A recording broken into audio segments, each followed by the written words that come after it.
તો ઉત્તર પશ્ચિમી પ્રદેશમાં ઠંડીએ ભયંકર સ્વરૂપ ધારણ કર્યું છે। ગુજરાતના પડોશી રાજ્ય રાજસ્થાન મધ્યપ્રદેશમાં પણ ઠંડીએ આક્રમણ કર્યું છે, ત્યારે ગુજરાતમાં પણ આગામી દિવસોમાં ઠંડી હાડ થીજવી દેશે।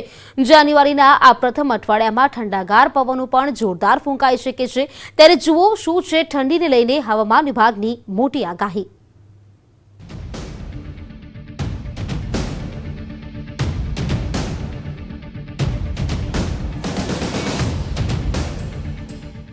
उत्तर भारत में रिसरना थीजी गया लोको।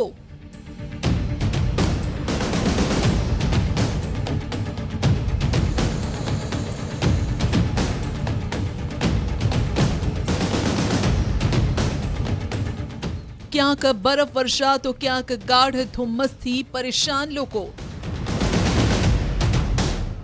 हजू पण नहीं मळे हाड़ गाड़ती ठंडी थी राहत।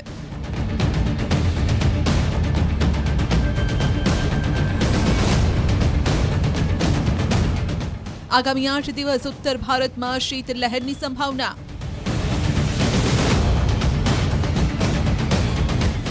हाल पण कड़कड़ती ठंडी में ठूठवाई गयो उत्तर भारत। 2, 3, 5, 8। गुजरात में पवन साथे ठंडीનું जोर भयंकर વધ્યું।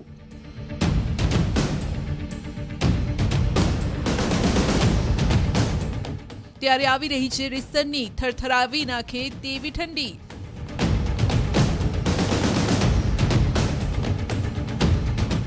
ઠંડીનો આ પ્રકોપ સહન નહીં થાય।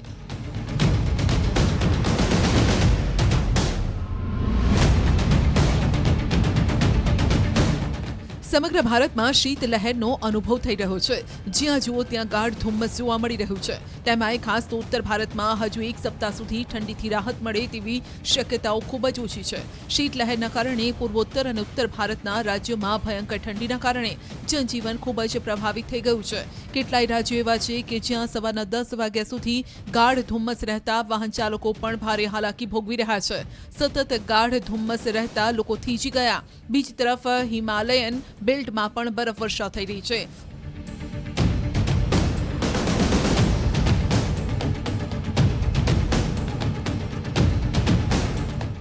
વેસ્ટર્ન ડિસ્ટર્બન્સના કારણે ઠંડા પવનો ગુજરાત તરફ પણ વાઈ રહ્યા છે, જેથી આગામી સમયમાં ગુજરાતીઓ ઠૂઠવાઈ જાય તો નવાઈ નહીં। ઉત્તર ભારતના ઠંડા પવનો આવી રહ્યા છે ગુજરાત।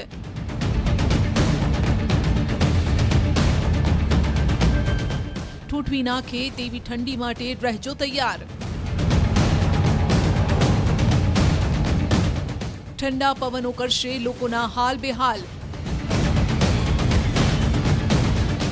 ठंडी में रिसरना ठूठवाई जशो।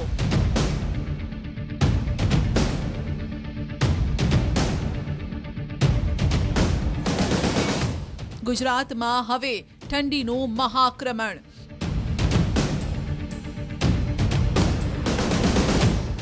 નવા વર્ષની શરૂઆતથી જ રાજ્યમાં કડકડતી ઠંડીએ ફરી લોકોને હાડ ગાળી દીધી છે। ત્યારે હાડ ગાળતી ઠંડી સુસવાટા વાતા ઠંડા પવનોનો અનુભવ ગુજરાતીઓ કરી રહ્યા છે। આગામી દિવસોમાં પણ ઠંડીનું આક્રમણ ગુજરાત પર રહેવાનું છે। હવામાન વિભાગે ગુજરાતમાં કાતિલ ઠંડી પડવાની આગાહી કરી છે અને આગામી 2 થી 3 દિવસમાં ઠંડી ભૂક્કા કાઢી નાખશે। જાન્યુઆરીના આ પ્રથમ અઠવાડિયામાં ઠંડાગાર પવનો જોરદાર ફૂંકાશે। છેલ્લા ઘણા દિવસોથી દેશના ઉત્તર અને પશ્ચિમ વિસ્તારમાં ઠંડીએ જોર પકડ્યું।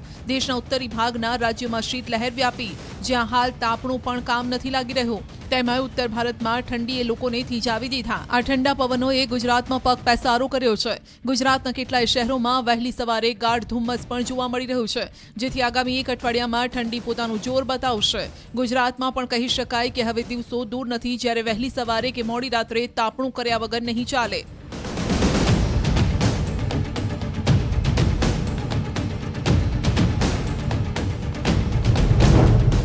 આગામી 3 દિવસમાં ગુજરાત પર ઠંડીનો પ્રકોપ રહેશે। દિવસ દરમિયાન 2 ડિગ્રી આસપાસ પારો ગગડશે। 3 બાદ ઠંડી બતાવશે પોતાનું ઉગ્ર સ્વરૂપ। રાત્રે એકાએક જ ગગડશે ઠંડીનો પારો। 2 થી 4 ડિગ્રી તાપમાન પણ ઘટશે। કારણ કે હવામાન વિભાગે આગાહી વ્યક્ત કરી છે આગામી દિવસોમાં ગુજરાતીઓ પર ઠંડીનો પ્રકોપ જોવા મળશે તાપમાનનો પારો ગગડશે અને ઠંડી વધશે संभावना नहीं है, लेकिन 1-8 डिग्री फॉल हो सकता है और नाइट टेम्परेचर में भी ज़्यादा चेंजेस होने का कोई संभावना नहीं है अगले 2 से लेके 3 दिन तक। उसका बाद नाइट टेम्परेचर राइज करेगा बाय 2 to 4 डिग्री सेल्सियस। ગુજરાતનું સૌથી ઠંડુ શહેર 8.8 ડિગ્રી સાથે નલિયા રહ્યું। પાટનગર ગાંધીનગરમાં પણ ઠંડીનું આક્રમણ। અમદાવાદનું લઘુત્તમ તાપમાન પણ 13.5 ડિગ્રી રહ્યું। એટલે કે હવામાન વિભાગના કહેવા પ્રમાણે આગામી 2 થી 3 દિવસ બાદ ગુજરાતમાં તાપમાનનો પારો એકાએક 2 થી 4 ડિગ્રી ગગડશે। જો આગાહી પ્રમાણે તાપમાન રહ્યું તો 4 ડિગ્રી જેટલું લઘુત્તમ તાપમાન ઘટશે। નલિયાનું તાપમાન 4 થી 5 ડિગ્રી જઈ શકે છે। ડીસાનું તાપમાન પણ 6 થી 7 ડિગ્રી। અમદાવાદનું તાપમાન 9 ડિગ્રીની આસપાસ રહી શકે છે। અગાઉ વાત કરી તેમ ઉત્તર ભારતમાં વહેતા ઠંડા પવનો ગુજરાત તરફ આવી રહ્યા છે જેથી દિવસ દરમિયાન લોકોને ઠંડીનો અનુભવ થઈ રહ્યો છે। સુસવાટા ભર્યા ઠંડા પવનો પણ ફૂંકાશે। हवा चलेगी, हवा थोड़ा सा जैसे अभी हवा चल रही है ऐसी हवा और इससे थोड़ा सा तेज हवा भी चल सकती है, उसकी वजह से ठंड लग सकता है डे टाइम में। ઉત્તર ભારતમાં ઠંડા પવનની અસરથી રાજ્યમાં ઠંડીએ જોર પકડ્યું છે। અમદાવાદ સહિતના મોટા શહેરોમાં તાપમાન 13 ડિગ્રીએ પહોંચ્યું છે। કેટલાક દિવસથી રાજ્યમાં હાડ થીજવતી ઠંડીનો અનુભવ થઈ રહ્યો છે। અમદાવાદમાં વહેલી સવારે કાતિલ ઠંડી ઝાકળના કારણે વાહન ચાલકો પણ પરેશાન થાય છે। દ્રશ્યમાં જોઈ શકો છો તેમ હાઈવે પર ધુમ્મસનું પ્રમાણ વધી ગયું છે। વાહન ચાલકોને પણ વાહન ચલાવવામાં મુશ્કેલી નડી રહી છે। અમદાવાદીઓ પણ કાતિલ ઠંડીના કારણે ઠૂંઠવાઈ ગયા। ઠંડીથી બચવા અમદાવાદીઓ હાલ તાપણાના સહારે છે। ઉત્તર ભારતમાં થયેલી હિમ વર્ષા જે છે અને તેના કારણે ગુજરાતમાં ઠંડા પવનો જે છે તે ફૂંકાઈ રહ્યા છે અને તેની સીધી અસર છે તે અમદાવાદ સહિત રાજ્યના મોટા ભાગના શહેરોમાં વર્તાઈ રહી છે। હું દ્રશ્ય આપને બતાવીશ। આપ જે દ્રશ્ય જોઈ શકો છો કે કાતિલ ઠંડીનો અનુભવ જે છે તે ગુજરાતમાં જોવા મળી રહ્યો છે અને ખાસ કરીને 8.8 ડિગ્રી સાથે નલિયા જે છે તે સૌથી વધુ ઠંડુગાર બન્યું છે। આ તરફ ગુજરાતની સરહદે આવેલ હિલ સ્ટેશન આબુમાં પણ ઠંડીએ તેવર બતાવ્યા છે। પારો એટલો ગગડ્યો કે -ડિગ્રી તાપમાનથી આબુ ઠૂંઠવાઈ ગયું। મિની કાશ્મીર તરીકે ઓળખાતા માઉન્ટ આબુને કડકડતી ઠંડીએ બાનમાં લઈ લીધું। વહેલી સવારે આબુમાં -1 ડિગ્રી તાપમાન પહોંચી જતા આબુ જાણે કે થીજી ગયું। પ્રવાસીઓ પણ ઠૂંઠવાઈ ગયા। કાતિલ ઠંડીના કહેરથી આબુની ધરતી પર બરફની ચાદર છવાઈ ગઈ। ઝાકળ થીજી જતા ઘાસના મેદાનો પર સફેદ ચાદર પાથરી હોય તેવા દ્રશ્યો જોવા મળ્યા। દ્રશ્યોમાં પણ આપ જોઈ શકો છો કે મેદાનો પર ઉગેલા ઘાસ પર ઝાકળ છે અને ઝાકળનો બરફ બની ગયો છે। ઠંડીનું જોર એટલી હદે વધી ગયું છે કે પ્રવાસીઓની કાર પર પણ બરફના થર જામી ગયા। આમ તો પ્રવાસીઓ આબુની ઠંડી માણવા આવે છે પરંતુ છેલ્લા 2 દિવસથી અહીં વધુ પડતી ઠંડી પડતા પ્રવાસીઓ પણ ઠૂંઠવાયા। કેટલાક લોકો ઠંડીથી બચવા તાપણાના સહારે છે। હવામાન વિભાગે કહ્યું છે કે આગામી દિવસોમાં પણ આબુમાં ઠંડીનો પારો ગગડશે એટલે કે ઠંડીમાં ઠૂંઠવાવા માટે તૈયાર રહેવું પડશે।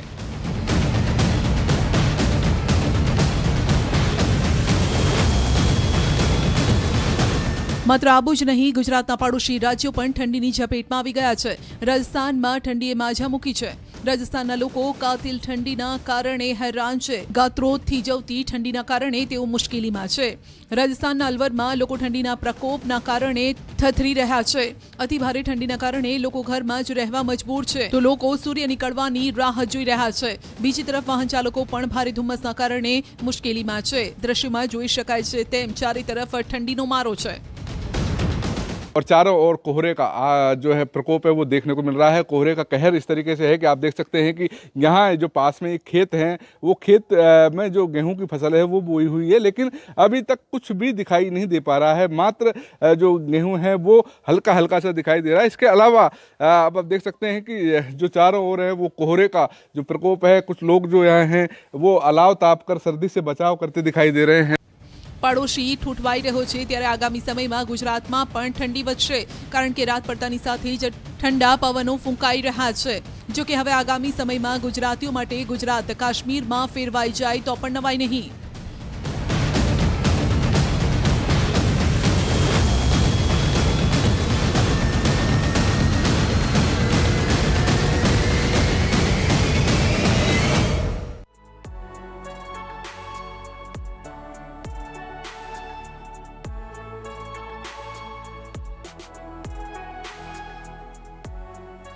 જમ્મુ કાશ્મીરની વિગતવાર વાત કરીએ તો ધરતીનું સ્વર્ગ ગણાતું જમ્મુ કાશ્મીર ઠંડીમાં ઠૂંઠવાઈ ગયું.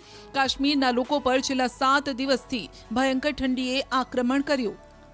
શ્રીનગરમાં -5.4 ડિગ્રી, અનંતનાગમાં -9.6 ડિગ્રી જેટલું તાપમાન નોંધાયું. કાશ્મીરમાં ચિલાઈ કલનનો 40 દિવસનો હાડ ગાળતી ઠંડીનો સમયગાળો ચાલી રહ્યો છે. ઠંડી એટલી ભયંકર છે કે અનેક વિસ્તારમાં બરફ વર્ષા થઈ રહી છે. ગુજરાતીઓ પણ બરફની મજા માણવા માટે પહોંચી રહ્યા છે. આ કડકડતી ઠંડી વચ્ચે આ નયનરમ્ય દ્રશ્યો પણ જોઈ લો. જમ્મુ કાશ્મીરના શ્રીનગરમાં આવેલા ડેલ લેકના છે આ દ્રશ્યો, જ્યાં હાલ ભયંકર ઠંડી છે અને જેની મજા માણવા માટે પ્રવાસીઓ ઉમટી રહ્યા છે. प्लान है पार्टी का और यहाँ तो बहुत अच्छा ही लग रहा है एंजॉय करने का, पूरा एंजॉय करने के हिसाब से फर्स्ट टाइम आए हैं हम कश्मीर. गरबा करेंगे गुलमर्ग पे भी खेलेंगे और यहाँ पे नाइट में आके यहाँ पे भी मस्ती करेंगे बोट के अंदर. કાતિલ ઠંડી વચ્ચે પ્રવાસીઓએ અહીં બોટિંગની મજા પણ માણી. આકાશમાં ઉડતા પક્ષીઓએ પણ લોકોનું મન મોહી લીધું. ખરેખર સ્વર્ગ છે આપણું જમ્મુ કાશ્મીર. આ તરફ જમ્મુ કાશ્મીરમાં લોકોએ બરફમાં પણ મજા માણી. દ્રશ્યોમાં જોઈ શકો છો તેમ ચારે તરફ સફેદ ચાદર છવાયેલી છે. જ્યાં જુઓ ત્યાં સફેદ બરફનો આતંક છે. કાશ્મીર ઘાટીના મેદાની વિસ્તારોમાં આ શિયાળાની પ્રથમ હિમવર્ષા થઈ છે. દ્રશ્યો છે કુલગામ જિલ્લાના પહાડી વિસ્તારના, જ્યાં ભારે હિમવર્ષાના કારણે અનેક મહત્વપૂર્ણ માર્ગો પ્રભાવિત થયા છે. બરફના કારણે લોકોને ભારે હાલાકી પડતા બડી જાલાન, દાંડવોડ, આહરાબીલ અને દમહાલ હાંજીપુરા વિસ્તારમાં બરફ હટાવવાની કામગીરી દિવસ રાત ચાલી રહી છે. હિમવર્ષાથી જ્યાં પ્રવાસીઓ ખુશ છે, ત્યાં સ્થાનિક લોકોને પણ હાલાકીનો સામનો કરવો પડી રહ્યો છે. ક્યાંક વીજળીનો અભાવ, વાહન વ્યવહાર ખોરવાઈ ગયો છે. પીવાના પાણીના પુરવઠામાં પણ વિક્ષેપના કારણે લોકોની મુશ્કેલી વધી છે. यहाँ पर लोगों को मिट्टी के तेल की ज़रूरत है. मिट्टी का तेल दस्तयाब नहीं है. तरफ से गुजारिश है यहाँ की बिजली और पानी की फराहमी को यकीनी बनाकर लोगों की फैसिलिटी को पाए तकमील पहुँचाए. જમ્મુ કાશ્મીરના શોપિયામાં પણ આવા જ હાલ છે. શોપિયા બરફના સંપૂર્ણ કબજામાં છે. જ્યાં જુઓ ત્યાં બરફની ચાદર છવાયેલી છે. અતિ ભારે હિમવર્ષાના કારણે વાહન વ્યવહાર ખોરવાઈ જતા લોકોને અવરજવર કરવામાં પણ મુશ્કેલી પડી રહી છે. મોટા પ્રમાણમાં જનજીવન પ્રભાવિત થયું છે. આમ તો બરફવર્ષાના કારણે શોપિયા જિલ્લો ખૂબ જ ખુશ છે, કારણ કે બાગાયત અને કૃષિ બંને ક્ષેત્રો માટે સારી છે આ વર્ષા. હિમવર્ષા સફરજનના ઝાડને આખી ઋતુમાં ભીનું રાખવામાં મહત્વની ભૂમિકા ભજવે છે. છેલ્લા ઘણા દિવસોથી ઉત્તર ભારતનો મિજાજ બદલાયેલો છે, જેથી કેટલીક જગ્યાએ જમ્મુ કાશ્મીરના લોકોને સતત હિમવર્ષાથી હેરાન થવું પડી રહ્યું છે. બીજી તરફ સહેલાણીઓ જે અહીં ફરવા માટે આવી રહ્યા છે, તે મોજ મસ્તીમાં જ મસ્ત છે. હિમવર્ષાએ આપણા સ્વર્ગના કુદરતી સૌંદર્યને વધુ આકર્ષક બનાવી દીધું. નવા વર્ષની ઉજવણીને લઈને કેટલાય લોકો ધરતી પરના સ્વર્ગ જમ્મુ કાશ્મીર પહોંચ્યા બરફમાં મોજ મસ્તી કરવા માટે. અહીં ફરવા આવેલા પ્રવાસીઓનું માનીએ તો તેમનું કહેવું છે કે કાશ્મીર પૃથ્વી પરનું વાસ્તવિક સ્વર્ગ છે. और this is awesome experience. I mean जो लोग बोलते हैं ना कि हेवन है, तो सच में हेवन है ये. समर विंटर दोनों भी सीजन में ये काफी अच्छा है. लोग अच्छे हैं, खाना अच्छा है. कश्मीर जैसे बोलते हैं कि जन्नत है, जन्नत ही है. यहाँ पर सभी आए और देखें कितनी सुंदर वादियाँ हैं यहाँ पर. पहलगाम में मेरी दूसरी विजिट है यहाँ पर, और जब भी मैं यहाँ पर आया हूँ मेरे को यहाँ पर आके हमेशा अच्छा लगता है. જ્યાં સુધી નજર કરો ત્યાં સફેદ સ્વર્ગ જોવા મળી રહ્યું છે. લોકો પણ આ સફેદ સ્વર્ગને જોવામાં જ મશગુલ થઈ ગયા છે. આ માત્ર તસવીર છે, સુંદર મખમલી અનુભવ છે, મનની તાજગી છે. હિમવર્ષાના કારણે અહીંની તસવીર ખૂબ જ સુંદર લાગી રહી છે. ઘરથી લઈ રસ્તા પર, લેકથી લઈ નાળા, તળાવો પાણીથી નહીં પરંતુ સફેદ ચાદરથી ઢંકાઈ ગયા છે. જમ્મુ કાશ્મીરમાં થયેલી હિમવર્ષાના કારણે અહીં ખુશનુમા વાતાવરણ ઊભું થયું છે. પ્રવાસીઓ પહેલગામમાં બરફની સાથે ઘોડેસવારીની પણ મજા માણતા નજરે પડ્યા છે. જોકે હિમવર્ષાના કારણે જમ્મુ કાશ્મીરને પણ પ્રવાસન ક્ષેત્રે અનેક ફાયદો થાય તેવી આશા અહીંના સ્થાનિકો રાખી રહ્યા છે. टूरिज्म इंडस्ट्री है जो गुज़श्ता चंद सालों में कुछ सालों में जो है डिरेल हो गई थी और अब वो वापस आहिस्ता आहिस्ता पटरी पर लौट रही है और जिस तरह से टूरिज्म इंडस्ट्री यहाँ की मईशत में एक अहम किरदार अदा करती है. ઠંડીએ ઉત્તર ભારતના આવા હાલ કરી દીધા છે, ત્યારે આ જ પવનો ગુજરાત તરફ આવી રહ્યા છે. એટલે તમે સમજી શકો છો કે આગામી દિવસોમાં આપણે કેવા ઠંડાગાર થઈ જઈશું. જો કે હવામાન વિભાગે પણ આવી જ કાતિલ ઠંડીની આગાહી 2 થી 4 દિવસ બાદ ગુજરાત માટે કરી છે. માટે તૈયાર રહેજો આ ઠંડીને લઈને. હવે વાત કરીએ 30 ગામો વચ્ચે આવેલી દિવાલની.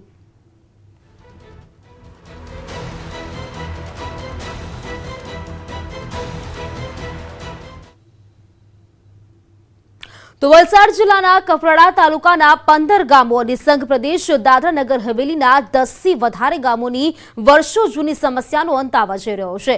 વાહન વ્યવહાર માટે કોઈ રસ્તો ન હોવાને કારણે ગ્રામજનોએ બોટના સહારે જ રહેવું પડતું હતું. પણ હવે આ 30 થી પણ વધુ ગામોની આ સમસ્યા સમયમાં આવી જશે. આપ જે દ્રશ્ય જોઈ રહ્યા છો તે છે દક્ષિણ ગુજરાતના અંતરિયાળ જિલ્લા વલસાડના. કુદરતી સૌંદર્યથી ભરપૂર આ સ્થળ પહેલી નજરમાં જ મન મોહી લે તેવું છે.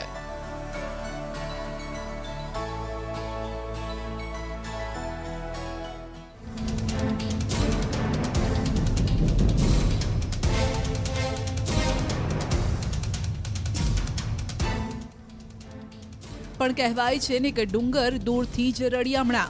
કંઈક આવા જ હાલ આ વિસ્તારના સામા કાંઠે રહેતા 30 ગામના છે. અહીં ના તો રસ્તો છે ના બ્રિજ, બસ બોટના સહારે જ આ લોકોનું જીવન. વર્ષોથી આ જ નિત્યક્રમ. દૂધની જળાશય બન્યું છે 30 ગામો વચ્ચે દિવાલ. દમણગંગા અને કપરાડાના ગામોને વહેંચ્યા 2 ભાગમાં. કપરાડા અને દમણગંગાના મળી કુલ 30 ગામની એવી સમસ્યા છે કે જો તેઓએ તેમના કામ અર્થે કપરાડા જવું હોય તો કાં તો રોડ મારફતે 70 કિલોમીટરનો ચક્રાવો લગાવવો પડે અથવા તો બોટનો સહારો લેવો પડે. વલસાડ જિલ્લાની જીવાદોરી સમાન દમણગંગા નદી પર બનાવેલ મધુબન ડેમના પાણીના કારણે જિલ્લાનો આમ તો ચોમેર વિકાસ થયો, પરંતુ અહીંના લોકો આજે પણ જૂની પરંપરાગત પદ્ધતિના સહારે છે. સામે દૂધની છે, ખાનવેલ છે ને સેલવાસ બી છે જવાતું છે. પણ જો ખાનવેલ જવા હોય કે ઇમરજન્સી બાય ચાન્સ દવાખાનામાં બી જવા હોય તો બોટનો જ સહારો લેવો પડતો છે. એમ કેટલા ટાઈમે આવે છે? કલાકે આવે છે. આવે સવારે 5 વાગેથી રાતના 12 વાગે જ્યારે. પુલ બની ગયા તો શું સુવિધા થાય? અત્યારે પુલ ના ચાલુ છે, પણ પુલ જો ચાલુ થશે તો ઘણી બધી સમસ્યા ઓછી થશે. આઝાદીના 75 વર્ષના વહાણા વીત્યા, પરંતુ હવે આ આદિવાસી ગામો અવરજવર માટે મોટી સમસ્યાનો સામનો કરી રહ્યા છે. દાદરાનગર હવેલી અને વલસાડ જિલ્લાની હદ પર આવેલ આ ડેમના કેચમેન્ટ વિસ્તારમાં આવેલ દૂધની જળાશય અને ડેમના પાણીના કારણે એક તરફ સંઘ પ્રદેશ દાદરાનગર હવેલી અને બીજી તરફ ગુજરાતના કપરાડા તાલુકાના ગામો વહેંચાઈ ગયા છે. રોજીરોટી હોય કે સામાજિક પ્રસંગ કે કોઈ પછી અન્ય કામ, ગામના લોકોએ આર્થિક વ્યવહારો માટે પણ એકબીજા સાથે જોડાયેલા 30 થી વધુ ગામોના લોકોએ અવરજવરમાં મુશ્કેલીનો સામનો કરવો પડે છે. દૂધની જળાશયની એક બાજુ કૌંચા અને બીજી તરફ દૂધની ગામ આવેલું છે. કૌંચા તરફ આગળ જાઓ તો કપરાડાના 15 અને દૂધની તરફના 10 ગામો સામાજિક અને આર્થિક રીતે આમ તો જોડાયેલા છે. કપરાડાથી લોકોએ સેલવાસ તરફ નોકરી માટે તો દૂધની તરફના લોકો પણ રોજ કૌંચા તરફ અવરજવર કરે છે. સરકાર દ્વારા અહીં બોટની વ્યવસ્થા કરવામાં આવી છે, પરંતુ ગામ લોકોએ કલાકોની રાહ પણ જોવી પડે છે. દિવસ દરમિયાન દર 1 કલાકે ચાલતી આ બોટ સામાન્ય દિવસોમાં ચાલી જાય છે, પરંતુ ચોમાસા દરમિયાન તો અહીં ભારે મુશ્કેલીનો સામનો કરવો પડે છે. સમયસર બોટ નથી આવતી અને તહેવારો સમયે પણ મુસાફરોની ભીડ વધી જાય છે. જો કે આ પણ તેમના માટે સરળ માર્ગ ગણાય, કારણ કે જો રોડ માર્ગેથી જવું હોય તો 70 કિલોમીટરનું લાંબુ ચક્કર મારવું પડે, જેમાં તો કલાકોનો સમય જાય અને આ સાથે જ પેટ્રોલ ડીઝલનો ખર્ચ પણ વધી જાય. જો કે આઝાદી બાદ વર્ષોથી આ વિસ્તારના લોકોની આ સમસ્યા રહી છે.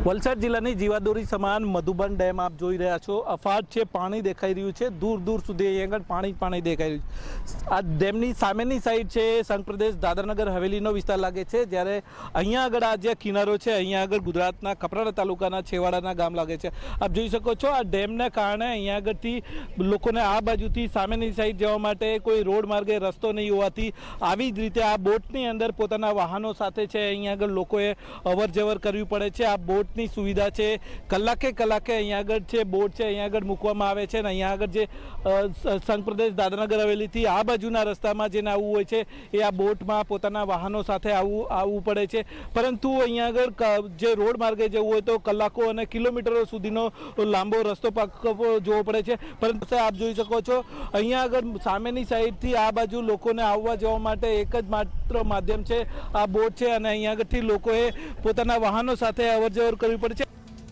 પરંતુ કહેવાય છે ને કે દુઃખ બાદ સુખ આવતું જ હોય છે અને આવું જ કંઈક આ લોકો સાથે પણ થવા જઈ રહ્યું છે. કેલેન્ડરમાં વર્ષ બદલાતા જ અહીંના લોકોના જીવનમાં પણ સુખનો નવો સૂરજ ઉગવા જઈ રહ્યો છે. વર્ષો જૂની સમસ્યાનો આવશે અંત. બોટમાં નહીં કરવી પડે સફર, કલાકો સુધી નહીં જોવી પડે રાહ. બોટ નહીં, હવે તો બ્રિજ પરથી થશે અવરજવર. તમારી સ્ક્રીન પર જોવા મળતો આ બ્રિજ પ્રથમ દ્રષ્ટિએ સામાન્ય લાગશે, પરંતુ રાજ્યના છેવાડે આવેલ કપરાડા અને દૂધની વિસ્તારના આદિવાસીઓ માટે આ બ્રિજ આઝાદી બાદ પહોંચેલો પહેલો વિકાસ છે. જી હા, આઝાદીના 75 વર્ષના વહાણા વીત્યા બાદ અહીંના આદિવાસી લોકો માટે આ દૂધની જળાશય પાર કરવું મુશ્કેલ હતું. થોડા વર્ષો પહેલા સરકાર દ્વારા એક બોટની સુવિધા કરાઈ. આ બોટના કારણે પણ ઇમરજન્સીમાં આદિવાસીઓને મુશ્કેલીનો સામનો કરવો પડતો હતો, પરંતુ હવે આ તમામ વસ્તુ ભૂતકાળ બનવા જઈ રહી છે, કારણ કે લાંબા સમય રાહ જોવડાવ્યા બાદ અંતે હવે ટૂંક સમયમાં જ આ બ્રિજનું લોકાર્પણ થશે. આ બ્રિજ બનવાથી આદિવાસીઓમાં ભારે રાહત અને ખુશી પણ જોવા મળી રહી છે.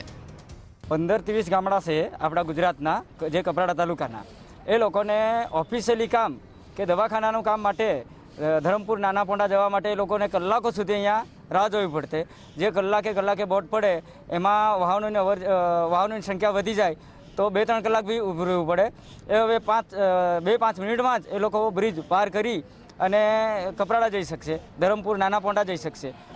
જે નોકરી માટે જાય એ લોકોને પણ છે ને હવે બોટની રાહ નહીં જોવી પડે, સીધું બ્રિજ બનવાથી એ લોકો નોકરીએ જઈ શકશે અને એ લોકોનો ટાઈમનો બચત કરી શકશે. મધુબન ડેમના પાણીના લીધે બંને વિસ્તારો ભૌગોલિક રીતે વહેંચાઈ ગયેલા આ ગામો હવે જોડાઈ જશે. તેની ખુશી અહીંના લોકોના ચહેરા પર નજરે પડે છે. વલસાડ જિલ્લાના કપરાડા તાલુકાના 15 ગામો અને દાદરાનગર હવેલીના 10થી પણ વધારે ગામોની વર્ષો જૂની સમસ્યાનો અંત આવી જશે. 2 ભાગમાં વહેંચાયેલા ગામોને જોડશે આ બ્રિજ. આ બ્રિજની લંબાઈ ભલે માત્ર 1 કિલોમીટર જ હોય, પરંતુ તે કલાકોના સમયની બચત કરશે. જે પાણીએ જે રીતે ગામોને વિખૂટા પાડી દીધા હતા, તે જ પાણી પર કેન્દ્ર સરકારે આ બ્રિજનું નિર્માણ કરાવ્યું છે, જેનું 90% કામ પૂર્ણ થઈ ગયું છે. એટલે કે ટૂંક સમયમાં જ લોકોને આ બ્રિજની મહામૂલી ભેટ મળવા જઈ રહી છે. અગર અમને આરપાર જવું હોય તો હોડીમાં ઉતરવું પડતું હતું, 1 કલાકે બોટ પડતી હતી. હવે પછી કેન્દ્ર સરકારના 60 કરોડના ખર્ચે જે પુલ બની રહ્યો છે અને અમે જે કલાકની રાહ જોતા હતા, હવે પછી 1 જ મિનિટમાં દૂધનીથી કાંચા તરફ આવી શકાય છે અને અમારે કપરાડા જવું હોય તો હવે શોર્ટકટ રસ્તો થઈ ગયો છે. કેન્દ્ર સરકારે બનાવેલા બ્રિજનું કામ અંતિમ તબક્કામાં છે. હાલ યુદ્ધના ધોરણે બ્રિજનું કામ પણ ચાલી રહ્યું છે. 72 કરોડના ખર્ચે બનાવેલા બ્રિજ 900 મીટર લાંબો છે. એપ્રોચ રોડ સાથે આ બ્રિજની લંબાઈ 1.5 કિલોમીટર લાંબી છે, 7.5 મીટર પહોળાઈ છે.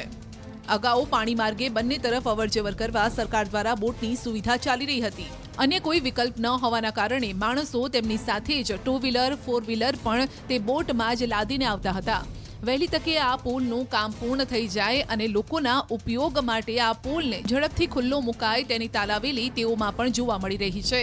જો કે આ બ્રિજના ઉદ્ઘાટન માટે પીએમ મોદીના સમયની રાહ જોવાઈ રહી છે. બસ લોકો પણ એ જ ઈચ્છી રહ્યા છે કે ઝડપથી બ્રિજ શરૂ થાય અને તેમને પડતી અગવડતાથી તેઓને રાહત મળે. ભરતસિંહ વાઢેર, ન્યૂઝ 18 ગુજરાતી, વલસાડ.